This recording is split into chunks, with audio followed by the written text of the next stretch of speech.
Hello again, everyone. I'm Bob Varsho. Welcome to another edition of Motoworld. Art Ekman is here as always, and somewhere out in the wide, wide world, Jeremy McGrath is celebrating what has to be the best season of his career, Art. Say this for McGrath, he gives the customers what they paid for, having sewn up or virtually sewn up the World Supercross title and bank checks worth a fat 6 figures in the process.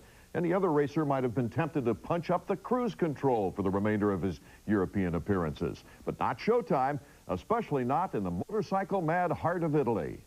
Genoa might have been the birthplace of Christopher Columbus, but on this day, Jeremy McGrath was the hero of the moment. They even crowned him king. Despite not being part of the World Championship Series, this one-off has always been popular with the American riders. Fans are really loud and really crazy. Another thing that's really fun is these smaller tracks. We're in smaller venues, so the tracks are real tight with real big jumps, so you got to be on your toes at all times. Off the start, McGrath went to the inside. Number 16, Jeff DeMett, went wide. The slingshot move into the early lead. Number 9, Honda of Troy's Michael Craig takes Jeremy in the whoops. DeMent, Ward, and Talon Boland looking good early. McGrath, after a so-so start, moves past Ward into second. Craig still looking strong. It wasn't long into this 20-lap main event that Craig and McGrath were passing lappers and making a close race of it. Jeremy gets the angle and the block pass in the corner. Trying to pull a lead is easier said than done on this tight and technical track. Look out, Jeremy. It's basically a standard bike. I had a pro circuit suspension.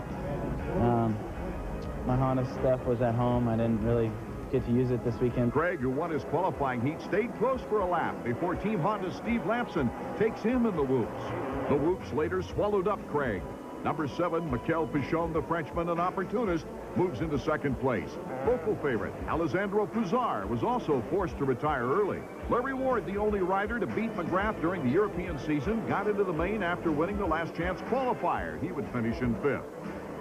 McGrath may be king for the night in Genoa, but he played Superman again, taking the checkers. He's already got his 96 training schedule figured out. I had my vacation in September, so right now I'm racing and having fun and doing some testing on my bike at home. And I think if I can go home, and we have 1 month after Geneva until Orlando, so if I take some rest and 2 weeks rest, 2 weeks training, I think I'll be okay. McGrath's going to need a luggage allowance to get that mega trophy back.